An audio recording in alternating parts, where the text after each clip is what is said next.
Hello again. This is Kim, and today we'll be talking about professional communication. We have to define what is communication. Communication is an interaction between two or more persons that involves the exchange of information between a sender and a receiver. It is an ongoing process.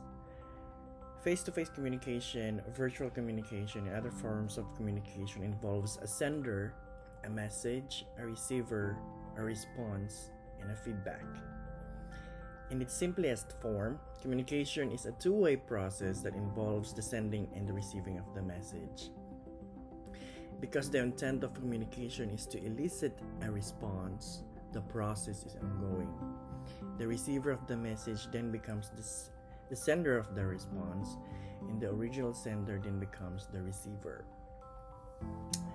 It involves three main modes of communication. The first is verbal. It includes spoken and written words. Nurses need to consider the following when choosing words to say or write: the pace and intonation, simplicity, clarity and brevity, timing and relevance, adaptability, credibility, and humor. Nonverbal communication. Nonverbal communication, sometimes called as body language, includes the gestures, body movements, use of touch, physical appearance even, posture and gait, and facial expressions.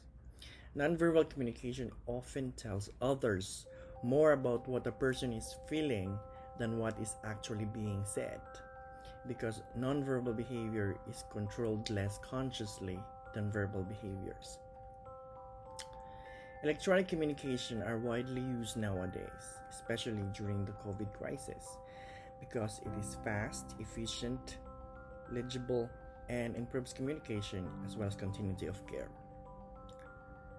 There are factors to consider in communication. This includes developmental status and gender,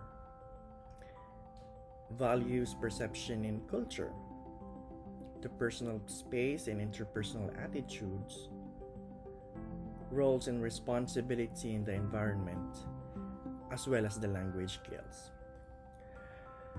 There are also barriers or non-professional communication techniques, which includes stereotyping, invalid agreement or disagreement, being defensive, challenging, testing, rejection, unwarranted reassurance, and passing of judgment.